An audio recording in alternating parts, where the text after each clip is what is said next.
اعوذ باللہ من الشیطان الرجیم بسم اللہ الرحمن الرحیم۔ یہ پارہ سورہ النساء آیت نمبر 148 سے لے کر سورہ المائدہ آیت نمبر 81 تک مشتمل ہے۔ یہ پارہ کئی اہم موضوعات پر مشتمل ہے جن میں عدل و انصاف، ولایت، اہل کتاب کے احوال، طہارت اور اسلامی احکام شامل ہیں۔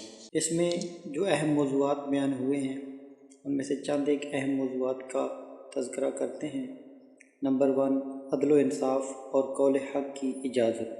نمبر 2، اللہ کی توحید اور تثلیث کا رد۔ نمبر 3، اہل کتاب کی گمراہی اور ان کی عہد شکنی۔ نمبر 4، امامت اور ولایت علی علیہ السلام کا اعلان۔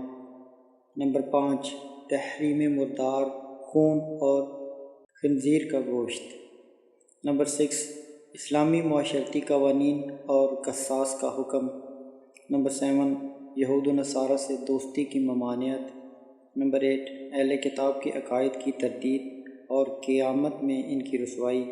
نمبر 9، رسول اللہ صلی اللہ علیہ وآلہ وسلم کی بعثت کا مقصد اور دین کامل کی تکمیل۔ اہم آیات اور ان کی مختصر وضاحت۔ یہ کہنا کہ قرآن کریم کی کوئی آیت اہم ہے اور کوئی آیت اہم نہیں، یہ ہرگز درست بات نہیں ہے۔ قرآن کریم کی کوئی بھی آیت ایسی نہیں جو اہم نہ ہو۔ البتہ چند ان آیات کو اس کتاب میں نقل کر رہے ہیں جن سے ہمیں معاشرتی پیغامات ملتے ہوں۔ پہلی آیت سورہ النساء آیت نمبر 148 ہے، جس میں عدل و انصاف اور حق گوئی کی اجازت کے بارے میں بات کی گئی ہے۔ اللہ ظالموں کے خلاف آواز بلند کرنے کی اجازت دیتا ہے۔ اگر کسی پر ظلم ہو تو اسے انصاف کے لیے آواز اٹھانے کا حق حاصل ہے۔ عدل و انصاف اللہ کی محبوب صفت ہے۔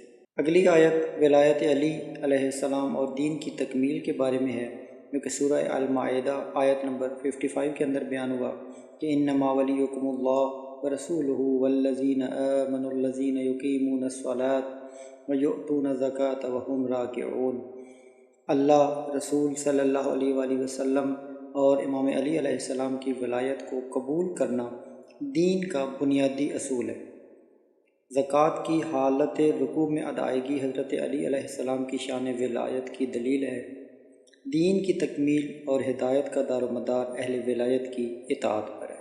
اس کے بعد دین کی تکمیل اور اسلامی شریعت کا اتمام۔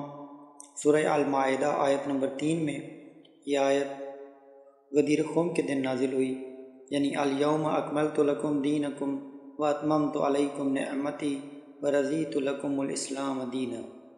یہ آیت غدیر خم کے دن نازل ہوئی جب رسول اللہ صلی اللہ علیہ وآلہ وسلم نے امام علی علیہ السلام کی ولایت کا اعلان کیا۔ دین کی تکمیل ولایت علی علیہ السلام کے بغیر ممکن نہیں ہے۔ اللہ نے اسلام کو بطور دین پسند کیا اور اس میں کوئی کمی باقی نہیں رہی۔ اس کے بعد اہل کتاب کی نافرمانی اور عہد شکنی کے بارے میں آیت ہے، جو کہ سورہ المائدہ آیت نمبر 14 ہے۔ ارشاد باری تعالیٰ ہے کہ اہل کتاب نے اللہ سے کیے گئے وعدے توڑ دیے، حق کو جاننے کے باوجود بھلا دینا گمراہی کا سبب بنتا ہے۔ اہل ایمان کو بھی تنبیہ کی کہ وہ سابقہ اقوام کی طرح عہد شکنی نہ کریں۔ اس کے بعد یہود و نصارہ سے دوستی کی ممانعت کا ذکر ہے۔ اللہ فرماتا ہے کہ یا ایھا الذین آمنوا لا تتخذوا الیہود والنصارى اولیاء۔ یہ سورہ المائدہ کی آیت نمبر 51 ہے، جس میں اللہ ارشاد فرما رہا ہے کہ مسلمانوں کو غیر اسلامی قوتوں پر بھروسہ نہیں کرنا چاہیے۔ حقیقی قیادت اہل ایمان کے پاس ہونی چاہیے۔ اسلام کا سیاسی اور سماجی نظام آزاد اور خود مختار ہونا چاہیے۔ اس کے بعد تثلیث کا رد اور حضرت عیسیٰ علیہ السلام کی حقیقت کے بارے میں ایک آیت ہے کہ لَقَدْ كَفَرَ الَّذِينَ قَالُوا إِنَّ اللَّهَ هُوَ الْمَسِيحُ ابْنُ مَرْيَم، کہ یہ سورہ المائدہ کی آیت نمبر 72 ہے، جس کے بارے میں مختصراً اگر بیان کیا جائے تو یہ کہا گیا ہے کہ حضرت عیسیٰ علیہ السلام کو خدا ماننا کفر ہے۔ اللہ وحدہ لا شریک ہے، اس کا کوئی بیٹا نہیں۔ قیامت میں وہ لوگ خسارے میں ہوں گے جو غیر اللہ کی عبادت کرتے ہیں۔ اس کے بعد اہل کتاب کی اصلاح اور ان کی ہدایت کی کوشش ہے۔ سورہ المائدہ کی آیت نمبر 77 ہے کہ اللہ تعالیٰ کی ارشاد ہے قُلْ یا اہل الکتاب لا تغلوا فی دینکم غیر الحق۔ دین میں غلو یعنی انتہا پسندی سے گمراہی پیدا ہوتی ہے۔ اہل کتاب کو حقیقت دین کو اپنانا چاہیے۔ اسلام اعتدال کا دین ہے جس میں افراط و تفریط کی گنجائش نہیں۔ یہ اس پارے کی چند ایک اہم پیغاماتی آیات ہم نے بیان کی۔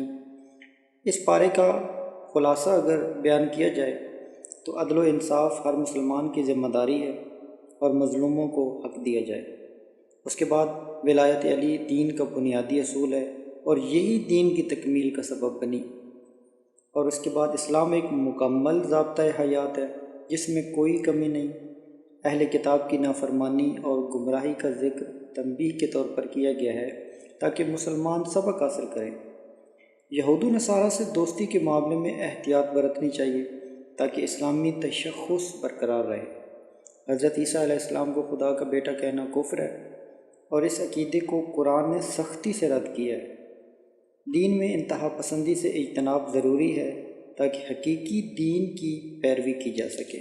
اللہ تعالیٰ سے دعا ہے کہ اللہ تعالیٰ اس بارے میں بیان کردہ مضامین کو سمجھنے کی توفیق عطا فرمائے اور ان سے حاصل ہونے والے اسباق پر عمل پیرا ہونے کی بھی صلاحیت عطا فرمائے۔ آمین یا رب العالمین۔ اللہم صلی علی محمد وآل محمد وعجل فرجہم۔